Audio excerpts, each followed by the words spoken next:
అంటారు. ఉమ్మడి ఆంధ్రప్రదేశ్ ఉన్నప్పుడే తెలంగాణ ఉద్యమం ఫస్ట్ పాల్వంచ నుంచి స్టార్ట్ అయింది. నేను ఎన్నో వేదికల మీద కూడా చెప్పాను, ఈ రోజు కూడా చెప్తున్నా. ఆ తెలంగాణ ఉద్యమంలో ప్రముఖ పాత్ర పోషించినటువంటి పెద్దలు మంజూర్ అన్న, అదో టైగర్ డైనమిక్ ఎవరినైనా నిలదీసి అడిగే రషీద్ అన్న లాంటి వాళ్ళు ఎంతోమంది ఉండబట్టే ఆ రోజు తెలంగాణ రాష్ట్రంలో కూడా చాలా ఎన్ని కార్యక్రమాలు జరిగినా ఎక్కడ జరిగినా పాల్వంచ ఫస్ట్ పేరు ఉండేదంట. ఎక్కడంటే నిన్న రేవంత్ రెడ్డి గారి మాటల్లో కూడా ఉన్నా నేను ఇదే మాట. తెలంగాణ రావటానికి తెలంగాణ ఉద్యమము బీజం వేసింది పాల్వంచ, ఉస్మానియా యూనివర్సిటీ కాదని చెప్పారు నిన్న వేదిక మీద. వారు నిజంగా ఈరోజు నేను మీ ముందు సంతోషంగా మాట్లాడగలుగుతుందంటే నిన్ననే మీకు ఒక శుభమైన కవులు, కళాకారులు, రచయితల్ని గౌరవనీయులు ముఖ్యమంత్రి రేవంత్ రెడ్డి గారు నిన్న వాళ్ళకి అవార్డ్స్ ఇచ్చి మనిషికి ₹1 కోటి ఇచ్చి 250 గజాలు స్థలం ఇవ్వటం కూడా మనం అందరం హర్షించాలి. పార్టీలు ఏదైనా ఒక త్యాగం చేసే రాజు ఉంటే ఇక్కడ మనం ఇందాక రాజు గౌడ్ అని అనుకున్నాం. పాల్వంచ కళా పరిషత్ ముందుకు పోతుందంటే రాజు గౌడన్ లాంటి వాళ్ళు ఉండబట్టే పోతుంది.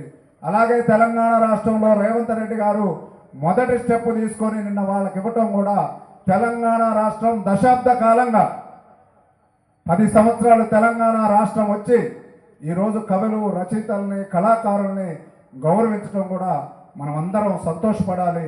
అది స్ఫూర్తిదాయకం కూడా తీసుకోవాలని ఈ సందర్భంగా మీ అందరికీ తెలియజేస్తూ 250 గజాలు ఇస్తానన్నది కూడా మీ తరపున రేవంత్ రెడ్డి గారి దగ్గర తీసుకుపోవడానికి కూడా నేను ఎప్పుడైనా ముందుంటానని కూడా తెలంగాణ ఉద్యమకారులకి నేను ఈ వేదిక ముఖంగా విజ్ఞప్తి చేస్తున్నా.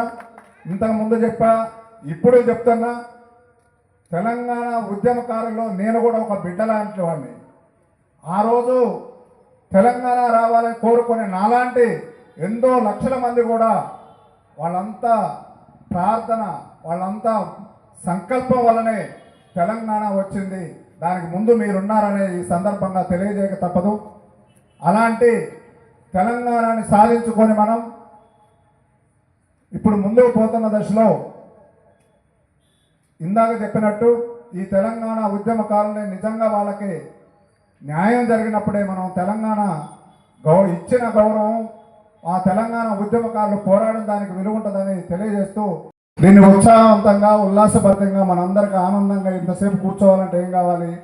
దానికి తగ్గ ఉపన్యాసకులు కావాలి. ఆయన ఎవరో కాదు, మరి కుమారన్న. గంటల తరబడి మనం ఇక్కడ కూర్చోవాలంటే మనం మాట్లాడే మాటల్లోనే ఉంటుంది.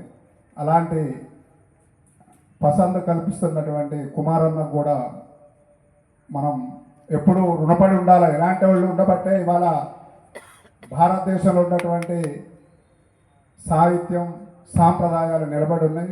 వారికి కూడా నా తరఫున మనస్ఫూర్తిగా ధన్యవాదాలు తెలియజేస్తున్నాను. ఇక ఇంతకుముందు చెప్పినట్టు మన యంగ్ డైనమిక్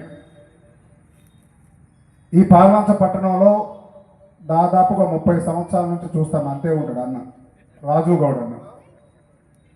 ఇక్కడ మనం ఏంటంటే ఒక మనిషిలో వ్యక్తిత్వం చూడాలి. వాళ్ళ పార్టీలో 5 సంవత్సరాలు పదవి ఉంటే తర్వాత మనం చూస్తారో చూడరు, కానీ అంత మంచి వ్యక్తిత్వం ఉన్న ఈ పాల్వంచ కళా పరిషత్కి ఒక రాజులాగా, అధ్యక్షులు అంటే రాజు అన్నట్టే కదా, రాజే మన అధ్యక్షులు రాజు గౌడన్న గారికి కూడా నేను శిరస్సు వంచి నమస్కరిస్తున్నాను.